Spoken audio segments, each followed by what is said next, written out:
Há mais de 4.000 anos, Deus apareceu para Abraão na Mesopotâmia e disse a ele: sai-te da tua terra, da tua parentela e da casa de teu pai para a terra que eu te mostrarei, e far-te-ei uma grande nação. Abraão obedeceu ao Senhor e veio para a terra prometida de Canaã, onde viveu com seu filho Isaque e seu neto Jacó, cujo nome foi mudado posteriormente para Israel. Israel e seus 12 filhos foram para o Egito por causa da fome na terra de Canaã, e ali se transformaram em uma nação poderosa. Os egípcios se sentiram ameaçados com a presença da poderosa nação de Israel entre eles e os escravizaram, tornando suas vidas amargas com uma severa servidão. Depois de 430 anos no Egito, eles foram libertados da escravidão por Moisés. Atravessaram o Mar Vermelho e foram para a Arábia, onde receberam a lei do Monte Sinai. A geração de israelitas que saiu do Egito com Moisés não pôde entrar na terra prometida por causa da falta de fé no Senhor. Eles foram obrigados a peregrinar pelo deserto por 40 anos, até nascer uma nova geração de crentes no Senhor, e então entraram na terra prometida com Josué. Ao longo de 400 anos, as 12 tribos de Israel foram governadas pelos juízes, segundo a lei de Moisés. Quando desejaram um rei, como todas as outras nações, Deus indicou Saul, que reinou sobre eles durante 40 anos, seguido pelo rei Davi, que também reinou por 40 anos, e pelo filho de Davi, Salomão, que reinou outros 40 anos. No reinado de Salomão, o reino de Israel foi o mais glorioso e o primeiro templo foi erguido. Mas como o coração de Salomão se afastou de Deus em sua velhice, Deus lhe disse que 10 tribos não seriam governadas por seu filho. Após a morte de Salomão, o reino de Israel foi dividido e as 10 tribos do norte foram governadas por uma série de reis perversos que não descendiam de Davi e Salomão. Este reino do norte manteve o nome de Israel, e em algum momento a cidade de Samaria tornou-se a capital. O reino do sul, que era menor, ficou conhecido como Judá, com a capital Jerusalém, e foi governado pelos descendentes de Davi. A partir do segundo livro dos Reis, capítulo 16, o povo do reino do sul ficou conhecido como os judeus, para identificar o reino de Judá. Por causa da perversidade do reino do norte de Israel, eles foram depostos e capturados pelos assírios. Os israelitas restantes se misturaram às nações pagãs que invadiram e ocuparam a terra. Esse povo ficou conhecido como samaritanos, e as 10 tribos do norte de Israel jamais se tornaram uma nação novamente. Em algum momento do futuro, o reino do sul de Judá seria levado cativo para a Babilônia, como punição por servir a outros deuses, e o templo seria destruído. Mas depois de 70 anos, os judeus voltaram para Judá, reergueram o templo de Jerusalém e continuaram sendo governados por reis descendentes de Davi. Na época de Cristo, a nação de Judá passou a se chamar Judéia e se submeteu à legislação romana. Jesus Cristo e seus discípulos pregavam o evangelho por toda a Judéia, buscando as ovelhas perdidas da casa de Israel. Crucifica-o! Após 3 anos e meio de ministério, os judeus rejeitaram Jesus como seu Messias e convenceram o governador de Roma a crucificá-lo. Ao terceiro dia, ele ressuscitou dos mortos e apareceu vivo para os seus discípulos antes de subir aos céus e assentar-se à mão direita do Pai. Um pouco antes da crucificação de Jesus, ele profetizou que, como castigo por rejeitá-lo, Jerusalém seria queimada, o templo seria destruído e os judeus seriam levados cativos para todas as nações. Essa profecia se cumpriu no ano 70 depois de Cristo, quando o imperador romano Tito conquistou Jerusalém. Por mais de 1800 anos, os judeus se dispersaram por todas as nações. Então, em 1948, o impossível aconteceu. O Estado de Israel foi fundado e mais uma vez os judeus tomaram posse da terra prometida. Muitos cristãos proclamam o ocorrido como um milagre e uma bênção de Deus. Mas isso foi realmente uma bênção do Senhor? Ou forças mais tenebrosas estavam agindo? Este filme traz a resposta.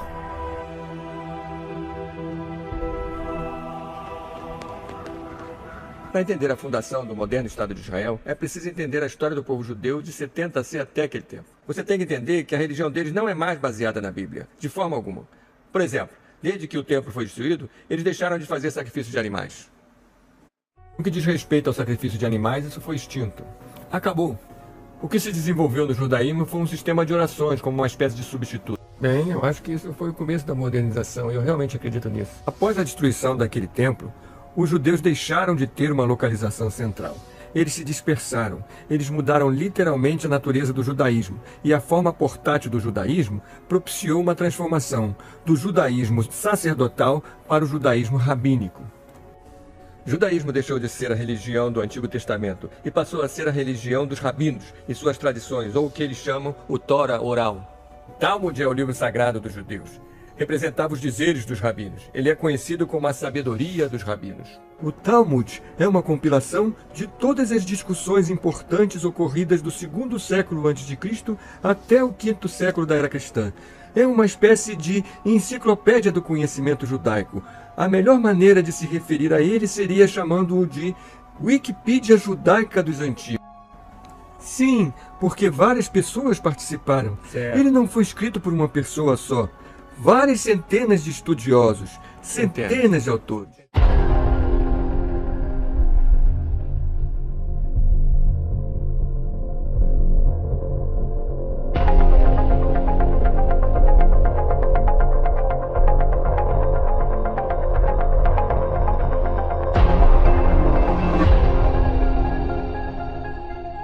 De acordo com o judaísmo, a lei oral, ou o que ficaria conhecido como Talmud, foi passada aos 70 sábios que vieram até a base do Monte Sinai, mas não tiveram permissão para ir mais acima. Os fariseus acreditam que esses 70 sábios receberam uma revelação muito mais extensa e profunda do que Moisés, e que não era para ser escrita, era para ser transmitida oralmente. E essas tradições orais tomaram precedência ao Tora escrito, ou o que a gente conhece como Gênesis ao Deuteronômio. Evidência disso é achada no próprio Talmud. Erubim 21b. Meu filho, seja mais cuidadoso na observância das palavras dos escribas do que das palavras do Tora. Isso é o que distingue o ortodoxo do não ortodoxo. O não ortodoxo vê o Talmud mais como obra do homem, mas obra do homem, desenvolvimento e assim por diante. E você acredita que o Talmud é inspirado por Deus? Inspirado por Deus, sim. Tudo que tem alguma coisa a ver com as escrituras é considerado palavra de Deus por um grande segmento, incluindo o Talmud. Sim. Ele disse, vocês não acreditam na religião de Moisés. Vocês têm por religião, disse ele aos judeus, vocês têm por religião as tradições dos anciãos. Em Marcos capítulo 7, versículo 7, Jesus disse dos fariseus: Em vão, porém, me honram, ensinando doutrinas que são mandamentos de homens. E o Talmud é a doutrina dos homens. Não é possível para uma pessoa comum, não treinada, apenas ler o Talmud e entender a lei oral. É muito complexo. Você precisa de um professor. Um rabino típico terá lido de capa a capa? Não sei, depende do que ele estudou. Você já o leu de capa a capa? Eu não diria que li todos os 36 volumes, mas li vários deles. Certo, você já leu uma grande parte deles. Sim, mas estou certo que pessoas que devotam suas energias apenas para estudá-lo já o fizeram. Os judeus sempre souberam ao longo da história que se os cristãos soubessem o que estava escrito no Talmud, isso faria os cristãos muito enfurecidos. Então os judeus foram capazes de esconder muitas das blasfêmias que eles falam sobre o Senhor Jesus Cristo, porque as pessoas não falam hebraico. Eis o que eles falam sobre Jesus no Talmud. Ali há seções sobre Jesus. Na verdade, existe um livro inteiro escrito pelo diretor de estudos judaicos da Universidade de Princeton, Dr. Schaeffer, um judeu. Ele escreveu o livro Jesus no Talmud. Então, se você quer saber o que Jesus tem a ver com o Talmud, pegue o livro Jesus no Talmud, do Dr. Schaeffer. Peter Schaeffer é o chefe de estudos judaicos da Universidade de Princeton. Em seu livro, Jesus and the Talmud, ele comenta e analisa cada menção feita a Jesus nas páginas do Talmud. Tenha em mente que o Talmud foi escrito centenas de anos depois que Cristo viveu. Então nele há referências sobre Jesus, e são odiosas e blasfemantes referências. Segundo o Talmud, Jesus nasceu em consequência de adultério. Era o filho bastardo de Maria e de um soldado romano chamado Pantera. Ele passou os primeiros anos de sua vida no Egito, onde aprendeu magia negra, idolatria e bruxaria. Jesus nasceu de uma prostituta. No Talmud, Maria era uma prostituta. Ela tinha relações sexuais com muitos homens. O pai era um centurião romano. O Talmud blasfema ainda mais do Senhor Jesus, chamando-o de tolo e comparando-o a vilões do Velho Testamento, como Balaão, Aitofel, Doeg e Geazi. O Talmud fala sobre os judeus matando Jesus? Vagamente, mas Maimônides acredita que os judeus o mataram. Os judeus o executaram por causa de certas doutrinas suas e assim por diante. Você acredita que os judeus mataram Jesus? É possível que os judeus tenham matado Jesus. Vamos supor que o fizeram. Talvez ele merecesse morrer. Talvez fosse um criador de casa. Vamos supor que o fizeram. Então matamos alguém. O Talmud de fato desdenha a respeito de Jesus morrendo jovem. Nessa passagem, você ouviu que idade tinha Balaã? Ele respondeu: homens sanguinolentos e enganadores não viverão além da metade de seus dias. Segue-se que ele tinha 33 ou 34 anos. E você diz: essa passagem diz Balaã, não Jesus. Mas olha a nota no pé da página. Balaã é frequentemente usado no Talmud como um tipo para Jesus. Não só isso, mas na Enciclopédia Judaica, volume 2, página 469, sobre Balaã disse: Balaã, dado a Jesus em Sanhedrin 106b e item 57a. Peter Schaeffer afirma em seu livro Jesus and the Talmud que, sem dúvida alguma, a narrativa da execução no Talmud se refere a Jesus.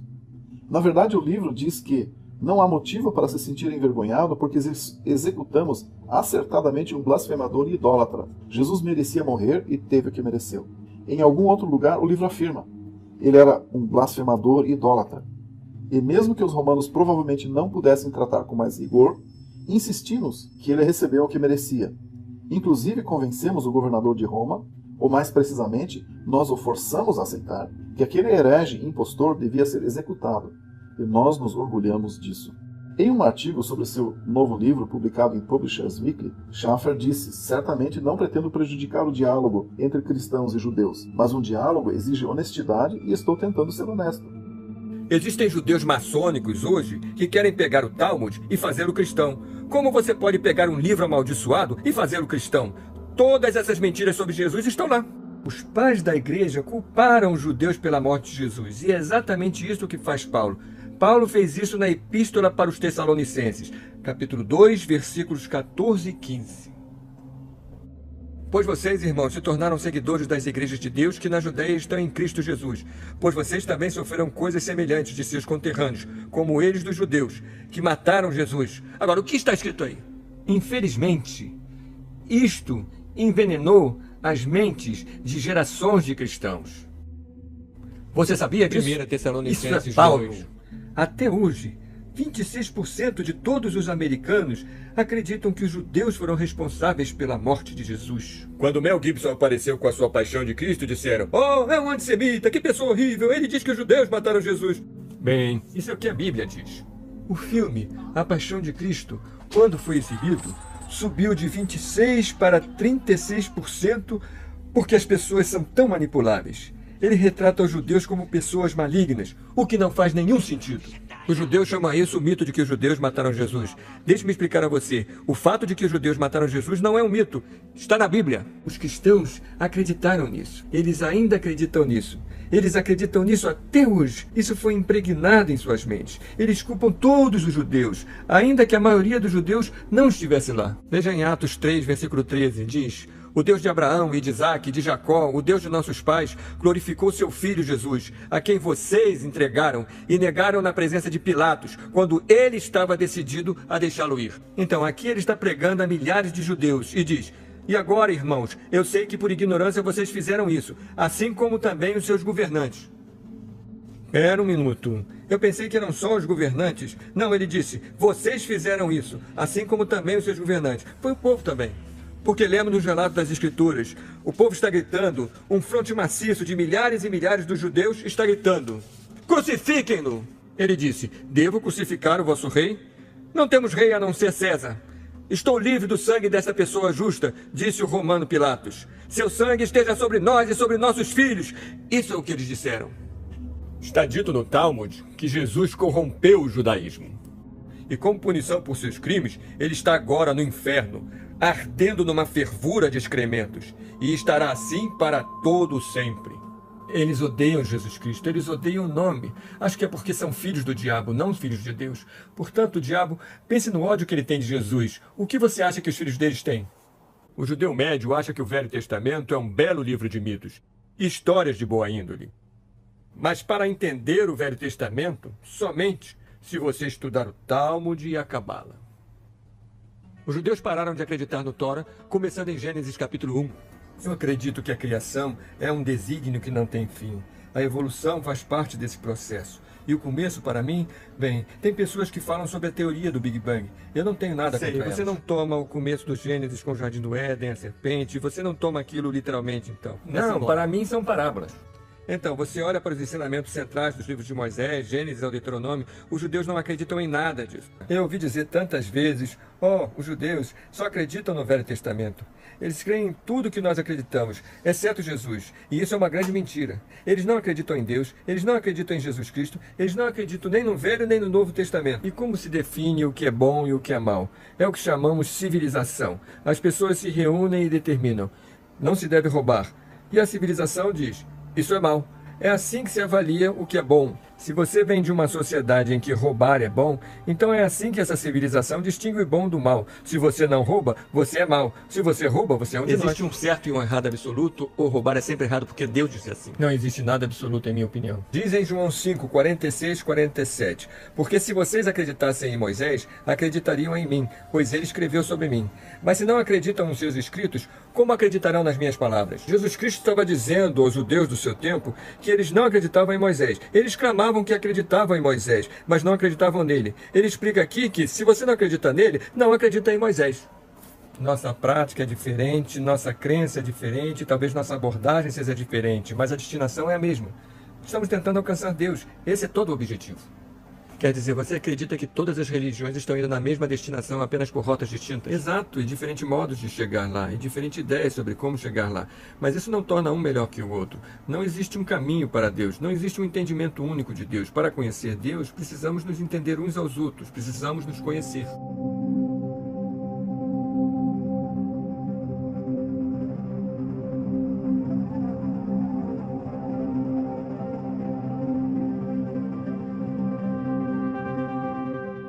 Não existe isso de uma salvação que transforma. Faça o que é certo e você estará salvo. Em todos os momentos. Deus não está no céu. Se alguém começa a me dizer que uma alma está no céu, o que essa pessoa sabe sobre as almas? As almas espirituais das pessoas no céu. Isso é coisa de criança. É assim que você fala com elas. Como é que o vovô não voltou para casa hoje? Oh, ele está no céu. E quanto ao inferno, é o inferno algo que faz parte do judaísmo ou não? Isto é, um lugar de punição no fogo? Eu já estive no inferno. O que chamamos de inferno é o Vale de Hinnom. Topek também, certo? Existe um lugar fora de Jerusalém chamado Vale dos Filhos de Hinnom. Neste lugar, os pagãos costumavam oferecer sacrifícios humanos. E por extrapolação, alguns acreditavam de alguma maneira que existia um lugar assim no universo. Um lugar para onde iriam as pessoas perversas. Quer dizer, você não acredita que o Antigo Testamento ensine qualquer espécie de inferno literal, certo? Não. Ok, certo. Muita gente vai lhe falar que, segundo a Bíblia, se você não fizer isso ou aquilo, terá uma vida má ou irá para o Néder. Inferno. Bom, eu não subscrevo essa ideia de qualquer maneira, mas meu sentimento é diferente. Se os judeus não acreditam na história da criação de Gênesis 1, eles não acreditam na história de Adão e Eva literalmente, eles não acreditam em Noé, não acreditam na Torre de Babel, caçoam dessas histórias, não acreditam em circuncidar adultos, não acreditam em sacrifícios de animais, em que parte do Torá eles acreditam? Este é supostamente o seu livro mais enaltecido. No entanto, quando você olha para todos os particulares do que o Torá ensina, eles não acreditam em nenhum deles. Hoje você tem um monte de cristãos evangélicos na América que são muito pró-Israel. Cristãos que são realmente zelosos em seu apoio a Israel. Isso foi sempre assim ao longo da história? Isso é um fenômeno novo? Não foi sempre assim ao longo da história. Tradicionalmente, o cristianismo era essencialmente antissemita. O fenômeno dos sionistas cristãos é relativamente recente. Eles mantêm que os judeus são o povo escolhido de Deus, serão sempre o povo escolhido de Deus. Eles usam o termo a menina dos olhos de Deus. Isso é um fenômeno mais recente? Sim, poucas centenas de anos, até onde eu sei, não é tão antigo. A teologia da substituição tem jogado um papel muito importante no cristianismo. O que é a teologia da substituição? A teologia da substituição é a raiz e os ramos do antissemitismo cristão. É como um vírus na igreja. Basicamente, ela diz que a igreja atual substitui Israel, e essa teologia que desconsidera a posição do povo judeu e o substitui pela igreja, a nova e verdadeira Israel espiritual, é muito perigosa, porque, para mim, é a principal causa do antissemitismo. Muitos teólogos, ao longo dos séculos, pregaram a teologia da substituição. Pode nomear alguns que pregam isso? Eu tenho aqui tudo sobre John Chrysostom. E ele é o principal antissemita da igreja. A sinagoga é pior do que um bordel. É o covil dos canalhas e a aglutinação de feras selvagens. O templo de demônios dedicados a cultos de idolatria. O refúgio dos debochados e a caverna de diabos. É uma assembleia criminosa de judeus. um local de reunião para os assassinos de Cristo, um antro de ladrões, uma habitação de iniquidade, um abrigo de diabos, um sorvedor e um abismo de perdição. E eu diria o mesmo sobre suas almas. Eles demonizaram os judeus. Isso ainda está presente na mente de muitos. Através da história, os cristãos não têm visto os judeus como o povo escolhido de Deus. Eles olhavam para eles como um povo que rejeitou Cristo e foram, por isso, rejeitados por Deus. Por exemplo, o último livro escrito por Martim Lutero antes de morrer foi intitulado Os Judeus e Suas Mentiras. E nesse livro ele dá todos os tipos de argumentos nas Escrituras mostrando por que os judeus não são o povo escolhido de Deus. E ele também expõe um monte de ensinamentos blasfemantes no Talmud. Em seu derradeiro sermão, ele pregou sobre os judeus e afirmou que os judeus odeiam nosso Senhor e Salvador Jesus Cristo. E pelo comportamento pérfido deles, eles criaram todo tipo de estratagemas e ardis para nos enganar. Ele ficou tão revoltado, ele de fato disse, devíamos ir e queimar todas as cópias do Talmud. Ele estava enfurecido com o Talmud. É evidente que os judeus hoje o consideram um grande antissemita. Santo Agostinho não era nada melhor. Ele também era antissemita. Isso mesmo. Ele era muito aviltante. Tudo isso é puro ódio. Não importa se você está ouvindo John Crisóstomo, Santo Agostinho, Pedro Venerável, Martinho Lutero, João Calvino. Cite aí os pais da igreja. Cite aí os líderes protestantes ao longo da história. Eles todos dizem a mesma coisa a respeito dos judeus, que são a sinagoga de Satanás, que é uma religião falsa. Essa doutrina de que os judeus são ainda o povo escolhido de Deus é uma nova doutrina. Você sabe, lá atrás, antes do século XVIII, todos reconheciam o que estamos falando agora. Mas alguma coisa começou a mudar. Primeiro com o Dr. Cyrus Scofield. Scofield era um homem divorciado, tinha problemas com álcool. Era um advogado que virou pastor. Ele se separou da primeira mulher, Leontine Serré, em 1883, um ano depois de escrever seu primeiro livro, Manejando Bem a Palavra da Verdade. Em 1882, ele escreveu esse seu primeiro livro e em 1883 ele larga sua primeira mulher e se casa com outra. Então se torna pastor no Texas, muito famoso e popular. A Bíblia Dispensacional Pré-Milênio Scofield foi editada com aporte financeiro de importantes empresários, alguns dos quais com vínculos religiosos questionáveis. Ele conhecia varejistas judeus que o fizeram membro de um clube, chamado Clube do Lotus, uma espécie de sociedade secreta, e de repente estava cheio de dinheiro. Esse advogado corrupto, que abandonara a esposa e foi considerado culpado de muitos delitos penais enquanto procurador corrupto. Mas Scofield recebeu dinheiro, e o Oxford, grupo da Inglaterra, publicou sua Bíblia. Por que eles pegariam um advogado patife e o fariam editor de uma Bíblia?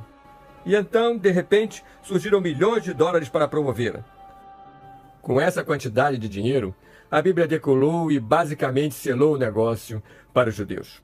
A Bíblia de Estudo Scofield é muito para Israel, muito sionista, e este livro, mais que qualquer outro livro, mudou o pensamento de uma geração inteira de evangelizadores mais jovens. Outra crença dos cristãos da atualidade, que é incorreta e não se encontra nas Escrituras, prega que devemos abençoar Israel. Eles se valem do que chamam de pacto abraâmico. Eles se baseiam no Gênesis 12 e dizem, precisamos abençoar Israel. Se quisermos a bênção de Deus, temos que abençoá-los. Gênesis capítulo 12, versículo 1 a 3, é a principal escritura na qual Deus chama e abençoa Abraão. Consta o seguinte texto, ora, o Senhor disse a Abraão, sai-te da tua terra, da tua parentela, e da casa de teu pai para a terra que eu te mostrarei. E far-te-ei uma grande nação, e abençoar-te-ei, e engrandecerei o teu nome, e tu serás uma bênção. E abençoarei os que te abençoarem, e amaldiçoarei os que te amaldiçoarem, e em ti serão benditas todas as famílias da terra. Agora, de acordo com esta escritura, Deus fez um pacto com Abraão. Ele diz a Abraão, eu abençoarei você. A palavra você é singular. Ele está falando para Abraão. Ao passo que na anotação de Scofield em Gênesis 12, ele aplica essa bênção sobre a futura nação de Israel. Isso não é o que a escritura ensina. E muitos cristãos evangélicos hoje não obtêm sua doutrina sobre Israel das várias coisas escritas no Novo Testamento. Eles estão pegando das notas da Bíblia de Scofield. Quando você estiver lendo estas promessas feitas a Abraão no Antigo Testamento, você tem de compreender o que a Bíblia ensina em Gálatas 3,16, onde está dito, agora Abraão e sua semente foi feita a promessa. Agora, se parássemos por aí, todos os cristãos de hoje em dia, os sionistas ou lá o que for, poderiam dizer, vejam, foi para Abraão e sua semente. Mas o versículo continua, diz assim, ele não diz e as sementes, com S no final, fazendo plural. Ele não diz e as sementes, como falando de muitas, mas como de uma só, e a sua semente que é Cristo. De acordo com a Bíblia, as promessas foram feitas a Abraão e a Cristo. E a Bíblia diz no versículo 29, e se sois de Cristo, então sois semente de Abraão, e herdeiros conforme a promessa. Segundo a Bíblia, nós, como cristãos, quer sejamos judeus ou gentios, somos os herdeiros das promessas feitas a Abraão. Hoje em dia, aqueles que estão no Oriente Médio, na nação de Israel, não estão em Cristo. 99% deles não acreditam em Jesus Cristo, portanto não são descendência de Abraão. Então, Gênesis 2, 1 a 3, não se aplica a eles. Pois é, as pessoas dirão, temos que apoiar Israel. Se quisermos receber a bênção de Deus em nossa igreja, se quisermos receber a bênção de Deus sobre nossa nação, precisamos apoiar uma Israel física. Se você apenas recontar a história americana nos últimos 66 ou 67 anos, você encontra a bênção de Deus no nosso país? Acaso já tínhamos legalizado o aborto na década de 1940? Não, isso veio depois. Qual era a nossa dívida na década de 1940 versus a de hoje? Como éramos então comparando com o que somos agora? Você não vai me convencer de que as bênçãos de Deus caíram sobre este país por causa de uma, entre aspas, promessa de apoiar um grupo físico de pessoas, de algum modo correlato com as promessas de Deus. Não só isso, mas quando você olha para a história dos judeus nos últimos 2000 anos, têm eles sido abençoados por Deus? Não, eles têm sido perseguidos e odiados em todos os países em que eles estiveram. Este livro tem uma lista de todos os países dos quais os judeus foram expulsos nos últimos 1000 anos. E quando você olha para essa enorme lista, você tem que se perguntar, por que foram eles tão odiados e perseguidos onde quer que tenham vivido? E a resposta é por causa de suas blasfêmias contra o cristianismo e de suas práticas de empréstimos predatórios. No final de 1800, a perseguição aos judeus na Rússia, em toda parte, se intensificou e muitos judeus começaram a acreditar que a única esperança de um futuro próspero seria possuir um Estado somente seu. Essa crença ficou conhecida como sionismo. O Estado judeu foi a realização do grande projeto de Theodor Herzl. Theodor Herzl, Ele foi o fundador do sionismo. mas ele chegou à conclusão que a causa do antissemitismo é porque os judeus não tinham um Estado próprio. Ele escreveu um livreto, O Estado Judeu. Então, só existe um modo de proteger o povo judeu no futuro. Os judeus devem deixar a Europa e instalar-se em sua pátria, a terra de Israel. Esse livro tornou-se como a Bíblia do sionismo. Sionismo foi o florescer da esperança para o Renascimento. Começou na Primeira Guerra Mundial, a Declaração de Balfour. A Declaração de Balfour foi significante, não foi apenas uma carta a um amigo, em termos de expressar a política britânica. Então, a Declaração de Balfour foi uma carta do Lord Balfour para o Lord Rothschild. Na Primeira Guerra Mundial, a Turquia era aliada da Alemanha, que foi o lado perdedor. Então o Império Turco-Otomano foi desmantelado. E porque o Império Turco-Otomano foi desmantelado, depois da Primeira Guerra Mundial, o britânico Lord Balfour escreveu uma declaração dizendo que ela deveria ser uma pátria para os judeus. Sim, esse foi o início de uma imigração maior. Dezenas de milhares de judeus, procedentes principalmente do leste europeu, se fixaram em Israel. A Declaração de Balfour foi uma carta para o Lord Rothschild. Então, para entender a Declaração de Balfour, temos que entender quem foi Lord Rothschild. Nascido em Frankfurt, Alemanha, em 1744, Meyer Amschel-Bauer era financiador, cambista e ourives na Rua dos Judeus, cuja loja tinha um escudo bem na parte frontal com um hexagrama vermelho. Em algum momento, ele mudaria seu nome para Rothschild, que em alemão significa escudo vermelho. Rothschild logo descobriu que emprestar dinheiro aos governos e reis era mais lucrativo do que emprestar a pessoas físicas. Os empréstimos eram não apenas muito mais vultuosos, como também garantidos pelos impostos nacionais. Meyer Rothschild teve 5 filhos, que ele mesmo treinou nas habilidades de fazer dinheiro, e enviou para as grandes capitais da Europa para abrir filiais do negócio bancário da família. You are 5 brothers. I want you each to start a banking business in a different country. One to go and open a house in Paris, one in Vienna, one in London. Choose the most important centers, so that when money is to be sent from here to London, let us say, you won't have to risk life and gold. Hampshire, here in Frankfurt, will just send a letter to Nathan in London saying, pay so-and-so, and that will be offset by loans from London to Frankfurt. Understand? Yes. In your day, there will be many wars in Europe. And nations that have money to transport will come to the Rothschilds because it will be safe. Our 5 banking houses may cover Europe, but you will be one firm, one family, the Rothschilds, who work always together. That will be your power. Quando Mayer Amschel Rothschild morreu em 1812, deixou um testamento instruindo os filhos sobre o funcionamento da Casa Rothschild. Todas as posições chaves da Casa Rothschild deveriam ser ocupadas por membros da família. A família deveria se casar com seus primos e segundo primos, o que preservaria a imensa fortuna. Os herdeiros de Rothschild eram estritamente proibidos de revelar informações sobre a sua fortuna. A família inteira tinha uma volúpia insaciável por acúmulo de bens e poder. Eles financiaram secretamente os dois lados de várias guerras europeias, dominaram o setor bancário europeu e até meados dos anos 1800 tornaram-se a família mais rica do mundo. Rothschild ajudou a fundar Israel. Rothschild foi sempre o fiador de Israel. Tudo o que Rothschild quer, ele consegue. Acredita-se que ele é o homem mais rico do mundo. Eu tenho pouca dúvida disso. Embora a Declaração de Balfour tenha sido concedida a Lord Rothschild em 1917, somente em 1947 o plano de um Estado judeu seria implementado. Foram necessários os horrores da Segunda Guerra Mundial para sensibilizar a opinião pública para a criação de um Estado judeu na terra da Palestina. Em 1947, as Nações Unidas declararam que haveria 2 estados na Palestina. Existiriam um Estado judeu e um Estado palestino. The United States delegation supports the basic principles of the unanimous recommendations by the United Nations, which provides for partition and immigration. Later, Russia supported the United States on the partition recommendation, while Arab states threatened reprisals, as the Holy Land's future hangs in the balance. Mas Israel tornou-se o primeiro Estado. Eles nunca permitiram que a Palestina se tornasse um Estado. Então eles trataram de garantir que a provisão das Nações Unidas nunca entrasse em vigor. Em 14 de maio de 1948, David Ben-Gurion, diretor executivo da organização sionista, declarou o estabelecimento do Estado judeu na terra de Israel. In May of 1948, a new Jewish state, Israel, was born in a bath of blood. Jewish troops routed Arab forces from the city of Haifa in the first of a series of battles that were to reverberate through the years. The new government, headed by David Ben-Gurion, is installed in Tel Aviv. Thus, for the first time since the Roman legion destroyed Jerusalem in the year 70 AD, the Jewish people have a nation of their own. Hoje, muitos cristãos pensam assim que Deus trouxe a nação de Israel de volta, sabe? E Deus fez esse trabalho maravilhoso. Mas foi realmente um trabalho de Deus trazer essas pessoas de volta para Israel ou foi o trabalho das Nações Unidas? A Bíblia nos diz claramente em Hebreus capítulo 4 que quando eles vieram primeiramente à terra prometida com Moisés, eles não puderam entrar por causa de sua descrença. Então, 40 anos depois, seus filhos que acreditavam no Senhor foram autorizados a entrar na terra prometida.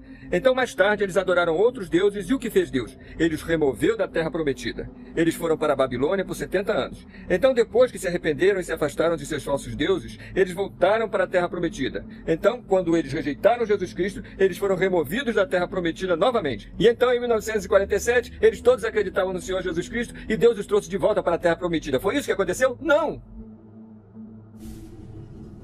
Eles acreditaram em Cristo? Quer dizer, você cristão, pergunte a si mesmo, existia uma renovação ocorrendo em Israel? As pessoas estavam aceitando Jesus como seu Messias? A resposta é não. Portanto, aquilo não foi Deus trazendo de volta Israel porque eles acreditaram nele. Ele disse que os dispersaria se eles não cumprissem sua palavra e ele fez isso. Então, se não foi Deus que os trouxe de volta, quem fez isso? Foi o espírito do anticristo que os trouxe de volta à terra prometida. Foram as Nações Unidas que os trouxeram de volta à terra prometida. Thus, history was made as the Jewish state of Israel was born. Conceived in strife and weaned on violence, Israel has flourished to become a constructive voice in world affairs. Her flag became a symbol of hope in a troubled world. A estrela de Davi, de onde vem esse símbolo? Não está nunca escrito explicitamente na própria Bíblia. Está no Talmud? Existe uma passagem na Bíblia sobre isso? Não. Então, você não está realmente certo de onde ela vem? Não. Você me pegou. Porque ninguém sabe, né? Eu não sei. Sei que a chamada estrela de Davi tem alguma coisa a ver com Davi? Eu não acredito. Deve haver em algum lugar. Eu não me lembro exatamente qual foi a associação.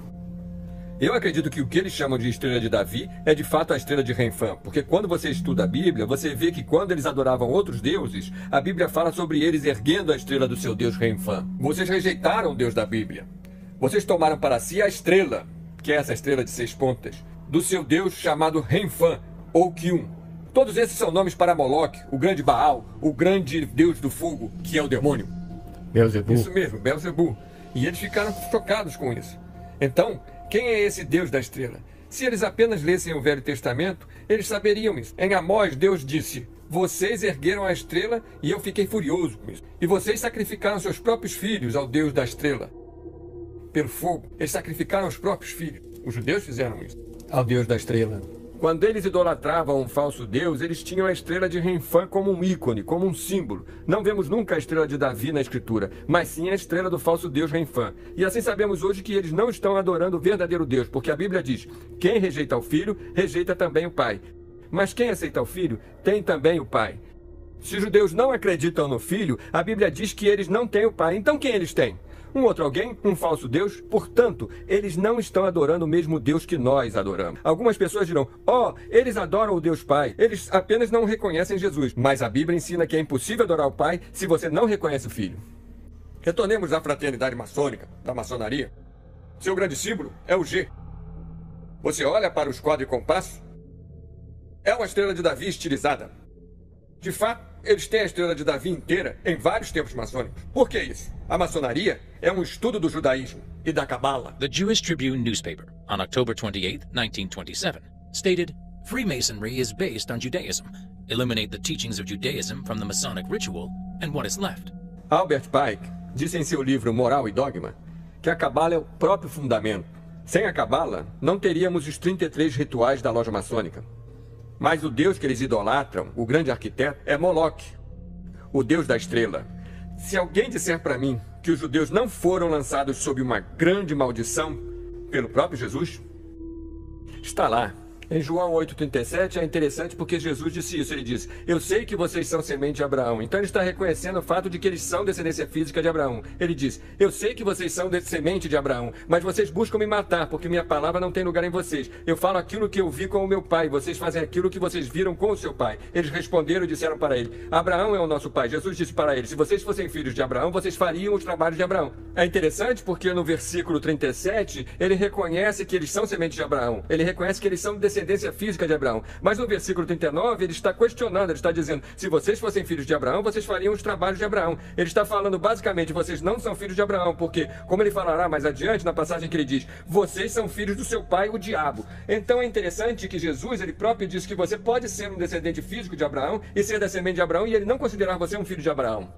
Há uma outra passagem, está no Evangelho de João, capítulo 8, versículo 44, e ele diz: os judeus são filhos do diabo. Isso é o que ele estava pregando. Wow.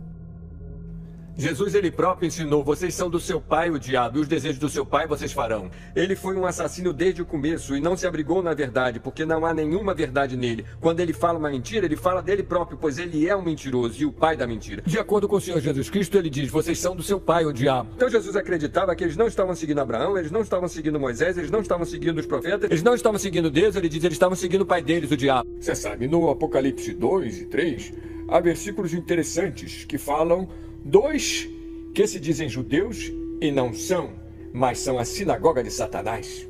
Não é difícil deduzir quem é a sinagoga de Satanás quando você percebe que só existe uma religião neste mundo que usa a sinagoga, judaísmo. Não é difícil deduzir quem são eles quando a Bíblia nos diz que eles dizem que são judeus e não são. Nem todos neste mundo saem por aí dizendo: eu sou judeu. As pessoas que praticam judaísmo dizem que são judeus. Você diz: pastor Anderson, eles dizem que são judeus e de fato são. Não porque Romanos 2,28 diz: pois não é judeu o que o é por fora. Nem a circuncisão é que se faz exteriormente na carne, mas é judeu o que o é no interior, e circuncisão é que é do coração, em espírito, não em letra, cujo valor não provém dos homens, mas de Deus. A Bíblia diz: a circuncisão somos nós que adoramos a Deus em espírito e nos regozijamos em Jesus Cristo e não temos confiança nenhuma na carne. Então, aos olhos de Deus, eles não são judeus, eles são a sinagoga de Satanás. A Bíblia diz em Apocalipse 3,9: eis que eu farei aos da sinagoga de Satanás, aos que se dizem judeus e não são, mas mentem, eis que eu farei que venham e adorem prostrados a teus pés e saibam que eu te tenho amado. Agora, por que Deus precisaria fazer a sinagoga de Satanás saber que ele amava a igreja em Filadélfia? Porque os judeus pensam que Deus ama somente eles. Eles não acham que Deus ama os gentios em Filadélfia. E é por isso que Deus diz: eu vou fazer a sinagoga de Satanás saber que eu tenho amado você. Deus ama os filhos do mundo, vermelhos, amarelos, pretos e brancos. Eles são preciosos em sua visão. Em João 2,22, a Bíblia dá uma definição do que é um anticristo. Quem é o mentiroso, senão aquele que nega que Jesus é o Cristo? É o anticristo, esse mesmo que nega o Pai e o Filho. Agora, para acreditar que Jesus não é o Cristo, você tem que acreditar que existe um Cristo e que ele não é Jesus. João 4 nos diz que a palavra Messias significa Cristo. A mulher diante do poço disse: eu sei que o Messias vem, que se chama Cristo. Então sabemos que a definição da palavra Cristo é Messias. Portanto, em 1 João 2,22, quando diz: quem é o mentiroso senão aquele que nega que Jesus é o Cristo? Está dizendo: quem é o mentiroso senão aquele que nega que Jesus é o Messias? Que grupo de pessoas acredita que existe o Messias, mas não crê que Jesus seja esse Messias? Mais uma vez, são os judeus. Deixe-me ver se eu consigo caracterizar isso. Basicamente, a crença dos judeus em Jesus quer dizer, obviamente vocês não acreditam que ele era o Messias, mas vocês acreditam que ele era apenas mais um em uma série de falsos Messias. Sim. Se ele afirmou mesmo, mas você não tem certeza. Se ele afirmou que era o Messias, ou se a afirmação foi feita, então ele era um falso Messias. Jesus nunca disse: eu sou o Messias. O povo judeu teria se interessado pelo Messias. Eles estão esperando pelo Messias. Eles querem o Messias. Assim, se ele tivesse alguma das características reais de um Messias, eles teriam se interessado por ele. Eles teriam checado e assim por diante. Mas ele tinha 12 discípulos. Isso não é muito. Você está falando sobre a nação dos judeus, com todos os seus estudiosos. Eles não foram ganhos por ele. Eles não acreditaram nem um pouco. Os cristãos inventaram a ideia de um Messias fracassado. Mesmo que ele tenha fracassado, ele ainda é o Messias. Nós rejeitamos essa ideia. Se você fracassa, então você não é o Messias. Eles ainda estão esperando por um outro Messias. E nós sabemos que esse outro Messias que vem é o anticristo. Como seria o Messias judeu? Um rei muito poderoso que vai estabelecer a paz e a boa vontade na terra. Você tem que ser capaz de estabelecer no mundo todo. Paz mundial. Quando o Messias real aparecer de um modo tão dramático que não possa ser negado, então todos vão confirmar: ele é o verdadeiro Messias. E isso no mundo todo. No mundo todo, mesmo os não-judeus, pois todos eles estão aguardando o Messias. Quando o Messias vier, você diz que todo mundo vai acreditar nele. Sim, o mundo inteiro, porque seu propósito será trazer o mundo inteiro para a observância própria. Todas as nações vão afluir para Jerusalém para aprender com eles. Vai iniciar um período de paz mundial. O Messias será uma tremenda figura carismática, com grande conhecimento e habilidades de comunicação. Ele também será um grande guerreiro. Ele será o defensor dos judeus. Ele derrotará todos os seus inimigos de um modo permanente. Se você ouvir como os judeus descrevem seu Messias, eles pintam um quadro perfeito do que a Bíblia descreve como o anticristo. Ele vai conquistar o mundo inteiro, ele vai trazer a paz através da guerra, todas as regiões do mundo vão acreditar nele, ele promoverá a paz mundial, ele unirá todos nós. Tantos cristãos são preciosos, eles não sabem o que estão fazendo. Você sabe, eu estava numa conferência sobre profecia na Flórida e uma senhora veio até mim. Ela estava vestindo a estrela de Davi. Eu perguntei para ela por que ela estava usando aquilo. E ela respondeu: é tão importante que a gente demonstre o nosso apoio a Israel. Eu disse: como você demonstra o seu apoio a Israel? Ela disse: eu dou o dinheiro todo mês para a fundação do Templo do Monte. Bem, isso é justo aquele grupo judeu. Eu disse: você não conhece a 2 aos Tessalonicenses, capítulo 2? Diz que o anticristo entrará naquele templo e vai se declarar Deus, e acima de qualquer outro Deus. Ela diz: bem, eu apenas acho que estou ajudando a cumprir-se a profecia da Bíblia. Eu disse: e você está ajudando o anticristo a vir. Quem iria querer fazer isso? Quando um homem vier, lutar as guerras de Israel, derrotar os inimigos, construir o templo, paz na terra, o líder que fizer isso, vamos todos nos ajoelhar diante do rei. Entende o que eu quero dizer? Quem quer que seja. Então, em sua visão, você diz que é a segunda vinda? Ok, nós dizemos que é a primeira vinda. Olha, os judeus estão prontos a aceitarem o anticristo como seu Messias. E ainda, os cristãos estão sendo ensinados que no final dos tempos todos os judeus vão acreditar em Jesus Cristo. Bem, não precisa ser um gênio para deduzir o que o diabo está fazendo aqui. Quando os judeus aceitarem o anticristo como seu Messias, então todos os cristãos apóstatas apontarão para aquilo e dirão: olha, é a segunda vinda de Jesus Cristo. Vê, todos os judeus acreditam nele. Qual é o plano do diabo com o anticristo? Fazer as pessoas acreditarem que ele é a segunda vinda de Jesus Cristo. E como toda falsa doutrina, é baseada em tomar uma escritura completamente fora de contexto. Eles vão pegar o final de Romanos 11, ignorar completamente o início de Romanos 11, eles irão direto ao final, ao versículo 26, e assim toda Israel será salva, e eles dirão: veja, bem ali, no final dos tempos todos em Israel serão salvos. Eles vão acreditar em Jesus. Mas eles estão esquecendo que a Bíblia acabou de nos ensinar em Romanos 9, que não são todos Israel os que são de Israel. A descendência física não é a verdadeira Israel. Diz: não é judeu o que o é por fora, é judeu o que o é no interior. São aqueles entre nós que acreditam em Jesus Cristo que são Israel. Então você pode olhar para uma pessoa não salva e dizer que eles são de Israel?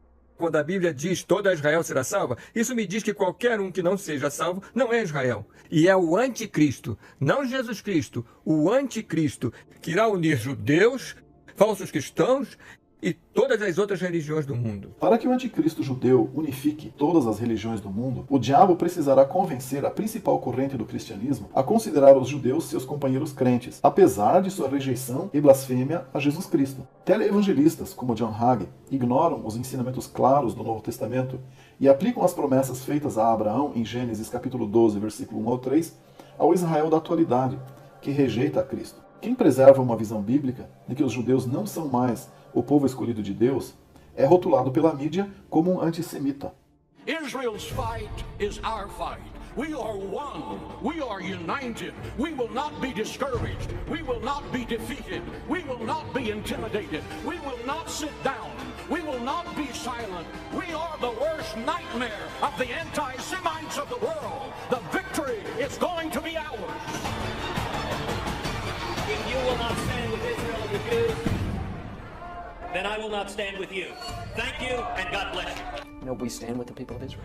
Eu estou pedindo a todos vocês que se unam a mim e a cada cristão, cada judeu, cada americano amante da liberdade, para exigir que este presidente e o Congresso façam o que for necessário para erradicar o demônio do ISIS e o Islã radical da face da terra. Chegou a hora de agir! O homem, a igreja, a nação, que abençoarem o Estado de Israel e o povo judeu, serão abençoados sobre medida. Abençoar Israel não é só dizer, eu te abençoo. Tem de estar ao lado dela quando ela precisar. Claro, a Bíblia diz em 2 João 9 a 11, todo aquele que transgride e não persevera na doutrina de Cristo, não tem a Deus. Quem persevera na doutrina de Cristo, esse tanto tem ao Pai como ao Filho. Se alguém vem ter com vocês e não traz esta doutrina, não o recebam em casa, pois quem lhe deseja a graça de Deus participa dos seus malfeitos.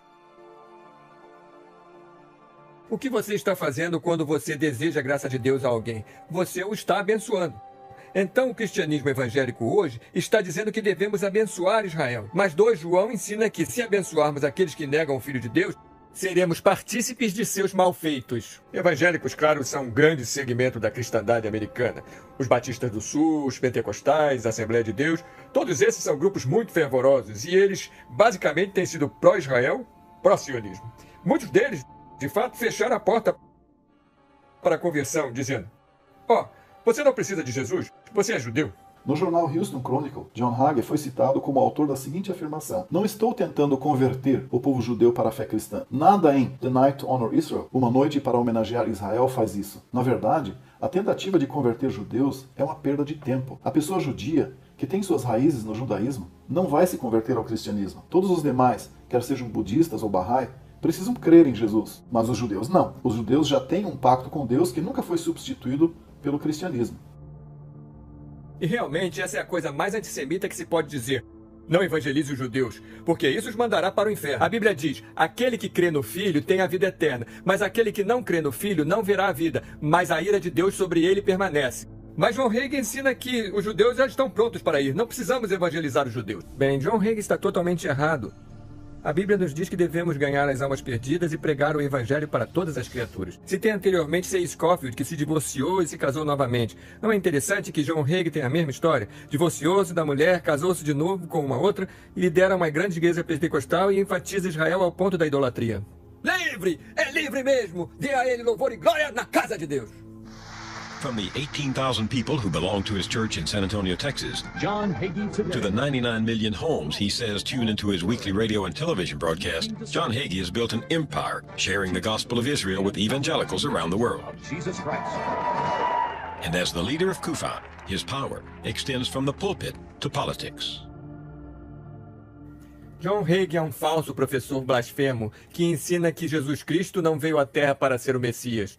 Em defesa de Israel, vai sacudir a teologia cristã. O livro prova escrituralmente que o povo judeu, como um todo, não rejeitou Jesus como Messias. Também provará que Jesus não veio à Terra para ser o Messias. Provará que houve uma conspiração do Calvário entre Roma e o sumo sacerdote Herodes para executar Jesus como um insurrecionista perigoso demais para viver. Se Jesus se recusou por palavras de fato ser o Messias, como podem os judeus serem culpados de rejeitarem o que nunca lhes foi oferecido? Leia nessa chocante exposição em defesa de Israel. Este último livro do pastor John Hagee está destinado a gerar debates acirrados entre os cristãos em todo o mundo. John Hagee não é de uma igreja batista independente, nem um seguidor da Bíblia King James, de modo que muitos dos que assistirão a esse documentário dirão, esse não é um dos nossos. Pois bem, e quanto a Sam Gibb, que há cerca de 1 ano pregou em uma igreja em Idaho e disse, e posso até citar palavra por palavra, vocês sabem de que eu nunca chamo Jesus? Eu nunca o chamo de meu Messias. You know what I never called Jesus Christ? Sabe do que eu nunca chamei Jesus Cristo? I never called him my Messiah. Eu nunca o chamei meu Messias. You know why? I said, oh, he's the Messiah. He's your Messiah. Sabe por quê? Vocês dirão, ele é meu Messias, ele é o seu Messias? Unless you're a Jew, he's not your Messiah. Se não é judeu, ele não é seu Messias. We were never promised a Messiah. Nunca nos prometeram um Messias. Lamento, mas Sam Gibb está errado. Ele pode ser até popular entre os batistas independentes, mas está errado. Seja Sam Gibb ou Peter Huckman ou quem quer que seja, a palavra de Deus é a palavra de Deus. E nós não permitimos nem que Scofield, nem John Hagee, nem nosso pregador favorito, nem nosso professor predileto interfira no que a palavra realmente diz. Jesus Cristo é o Messias, ele é meu Messias, ele é o Messias de todo mundo. Hagee prossegue dizendo no artigo do jornal Houston Chronicle, muitos teólogos cristãos são antissemitas, porque dizem que o pacto com os judeus acabou, que os judeus foram substituídos pelo cristianismo e que Israel não merece os militares americanos e seu apoio. Os sionistas cristãos não somente gostam de ver o Hagee pregar que os cristãos devem apoiar Israel, como também exige que o governo americano apoie Israel militar e financeiramente.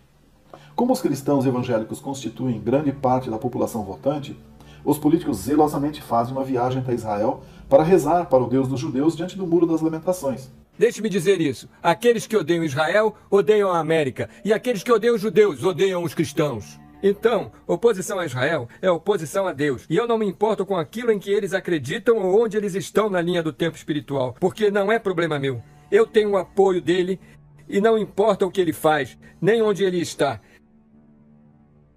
Desde que invoque o nome de Javé, o Deus de Abraão, Isaque e Jacó, ele é meu irmão. Haverá, eu acho, um volver na direção de um cristianismo mais bíblico, um cristianismo mais judaico. E as linhas entre nós do tipo, esses são cristãos, aqueles são judeus, serão como, aqueles são nossos irmãos. Israel agradece o apoio do povo americano e dos presidentes americanos, de Harry Truman a Barack Obama.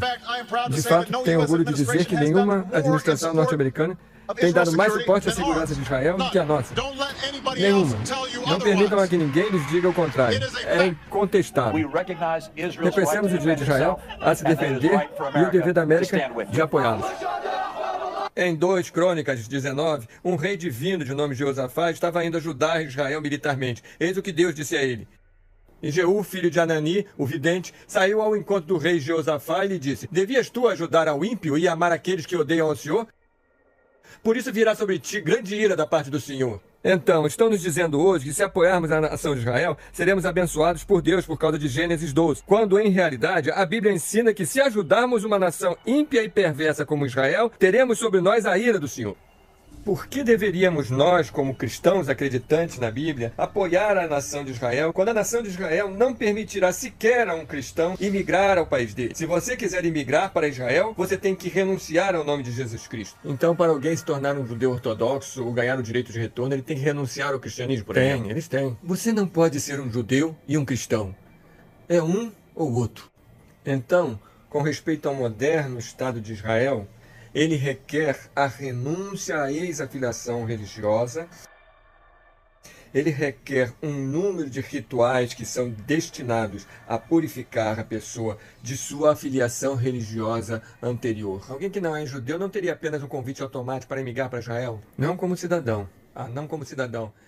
Para emigrar para Israel seria necessário renunciar ao cristianismo, para se tornar um cidadão, e também precisaria ser convertido por um rabino ortodoxo. Eu, pessoalmente, conheço homens que foram para Israel acreditando que Israel é a terra prometida e que os judeus são o povo escolhido de Deus, e eles foram para lá com isso no coração, e eles foram lá para testemunhar a eles e contar-lhes sobre Cristo. Mas aí é legal distribuir panfletos em Israel. Os policiais virão, os assediarão, eles ainda ficarão sob ameaça de prisão ou deportação. A Bíblia é verdadeira quando diz que eles são inimigos do Evangelho. Diz bem aí na palavra de Deus, eles são inimigos do Evangelho. Em junho de 2014, durante o mês do orgulho gay, a Embaixada dos Estados Unidos estendeu a bandeira americana e abaixo da bandeira americana eles hastearam a bandeira do orgulho gay. E pelos últimos anos, Tel Aviv tem sido votada a cidade gay número 1 no mundo. Dentre a própria comunidade gay, eles têm votado Tel Aviv como o lugar número 1 no mundo. Nem São Francisco, nem Nova York, mas Tel Aviv.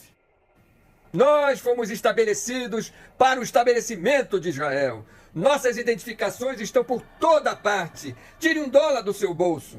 Veja o grande selo. Você nota que entre as asas abertas da águia, você verá a estrela de Davi, formada por 13 estrelas. Por que a estrela de Davi está ali? Em torno daquela estrela está o resplendor de nuvens da glória de Shekinah, representando a glória de Shekinah que estava sobre o tabernáculo. George Washington disse: eu quero que isso esteja no dólar, de modo que as pessoas reconhecerão a contribuição do povo judeu para os Estados Unidos da América. Os cristãos atuais estão não somente sendo instruídos a apoiarem os judeus e Israel, como também as estranhas doutrinas do Talmud e da Cabala estão se alastrando nas igrejas e sendo ensinadas como doutrina cristã. Por exemplo, muitos pastores fazem uso do termo Shekinah, como se pertencesse ao Velho Testamento em hebraico, quando na realidade a palavra Shekinah nunca é encontrada uma única vez na Bíblia. Então, a Shekinah se refere à presença divina. E é uma palavra feminina a propósito, não é masculina. Por exemplo, o velho rabino Shimon estava nos ensinando sobre Shekinah, a metade feminina de Deus, e seu romance com seu parceiro divino, o sagrado, abençoado seja ele. Então, existe uma crença de que Deus possa ser ambos, masculino e feminino. A Shekinah é a presença permanente de Deus no universo. É o que emana do ser de Deus. Mas para os judeus, Shekinah e Deus são um e o mesmo, e é quase proibido separá-los. Deus simplesmente se manifesta, ele próprio ou ela própria, na forma da inspiração de Shekinah. Shekinah é algo que faz parte do Talmud, faz parte do judaísmo, não do cristianismo. Apesar disso, quantos pregadores batistas têm usado essa frase, a glória de Shekinah, e não consta sequer da Escritura? A Bíblia é clara, do Gênesis ao Apocalipse, que Deus é ele, não ela. Ensinar que Deus é ambos, ele e ela, você tem um Deus diferente. A Bíblia cristã ensina que o homem foi feito à imagem de Deus, e em 1 Coríntios capítulo 11 a Bíblia diz que o homem, pois, não deve cobrir a cabeça, porque é a imagem e glória de Deus. Mas a mulher é a glória do homem. Assim, de acordo com 1 Coríntios 11, o homem não deve cobrir sua cabeça porque o homem é a imagem de Deus, ao contrário da mulher. Eis porque até mesmo no Gênesis 27 está dito: assim Deus criou o homem à sua própria imagem. A imagem de Deus, ele o criou. Macho e fêmea, ele os criou. Eles foram criados macho e fêmea, mas ele foi criado à imagem de Deus. O que significa a imagem de Deus? Parecer com Deus. Porque quando Jesus caminhou por essa terra, ele era um homem, e Deus, o Pai, é masculino. E então isso é um ensinamento blasfemo do misticismo nova era, de adorar a mãe terra, o espírito feminino, e a deusa, e a cabala, e a nova era. É daí que esse negócio todo está vindo. Olha, não importa o que a nossa genealogia diz, não importa quais são os resultados do nosso DNA, nada disso é de fato importante. A única coisa que realmente importa é que somos filhos de Deus pela fé em Jesus Cristo. E eu encontrei tanta prova de que Israel de lá não é Israel da qual Deus está falando, mas nós que temos crença em Deus, que temos a fé de Abraão, nós somos os filhos de Deus, nós somos a semente de Abraão. Diz em Romanos 9, versículo 7, nem por serem descendência de Abraão são todos filhos, mas em Isaque será chamada a tua descendência. Isto é, não são os filhos da carne que são filhos de Deus, mas os filhos da promessa são contados como descendência. Então a Bíblia diz que os filhos da carne, os filhos de Abraão, Isaque e Jacó, não são, ela cita explicitamente, esses não são filhos de Deus. De fato, em Gálatas 3, ela explica que nós somos filhos de Abraão. Sabeis, pois, que os que são da fé são filhos de Abraão. Sempre me deixa perplexo como os cristãos negligenciam Gálatas 3. Agora, eu tenho quase 70 anos, eu sou um homem idoso, mas eu nunca ouvi um sermão sobre Gálatas 3, versículo 28. Nisto não há judeu nem grego, não há servo nem livre, não há macho nem fêmea, porque todos vós sois um em Cristo Jesus.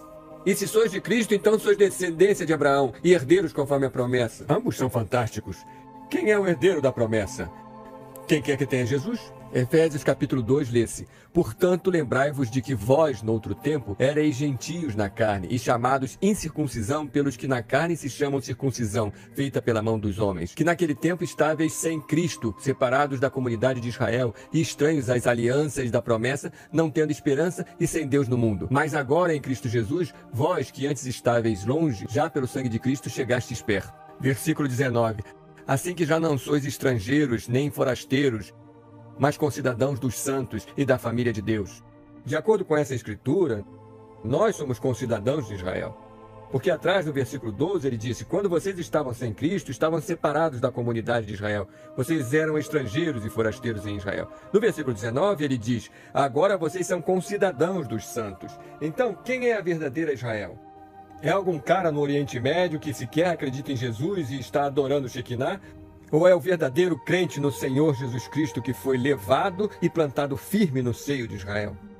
É muito simples. Jesus disse em Mateus 21, versículo 43: portanto, eu vos digo que o reino de Deus vos será tirado e será dado a uma nação que dê os seus frutos. Uau! Eles não geraram frutos. Eles rejeitaram Jesus. Eles rejeitaram redenção. Eles rejeitaram reconhecer o libertador de Sião, o próprio Cristo Jesus. E Jesus disse: por causa disso, o reino é tirado de vocês e é dado a uma outra nação. Que nação é essa? É Síria? É América? É Inglaterra? É Alemanha? Não. Uma nação espiritual. Mas vós sois a geração eleita, o sacerdócio real, a nação santa, o povo adquirido, para que anuncieis as virtudes daquele que vos chamou das trevas para a sua maravilhosa luz. Vós que em outro tempo não eres povo, mas agora sois povo de Deus, que não tinhas alcançado misericórdia, mas agora alcançaste misericórdia. A Bíblia não é um livro sobre Deus abençoando uma nação. Por isso Deus disse a Abraão: em ti serão abençoadas todas as nações da terra. E essa bênção é através da semente de Abraão, o Senhor Jesus Cristo. Sabe, a Bíblia diz em Hebreus 11 que Abraão não estava em busca de uma terra física. Ele procurava uma cidade que tivesse fundamentos, cujo construtor e fazedor fosse Deus. Nós, cristãos, buscamos uma nova Jerusalém, buscamos uma cidade celestial. Como diz Hebreus 11, capítulo da fé, mas agora desejam uma melhor, isto é, a celestial. Por isso também Deus não se envergonha deles, de se chamar seu Deus, porque já lhes preparou uma cidade. Deus preparou uma cidade para nós, uma cidade que não podemos encontrar fisicamente nessa terra, porque é uma cidade celestial. É algo que Deus preparou para aqueles que têm fé nele. Quando buscamos Sião, quando buscamos Jerusalém, não estamos buscando essas que agora são. Não estamos buscando essas que podemos tocar. Não estamos buscando essas que espiritualmente são Sodoma, que espiritualmente são Egito. Estamos buscando essa que é celestial, que está por vir. A Bíblia diz em Hebreus 12, 22, mas chegastes ao monte Sião e à cidade de Deus vivo, a Jerusalém celestial e aos muitos milhares de anjos.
Bom, despeço-me lhe desejando que fique na paz de El e na graça de Yelcha.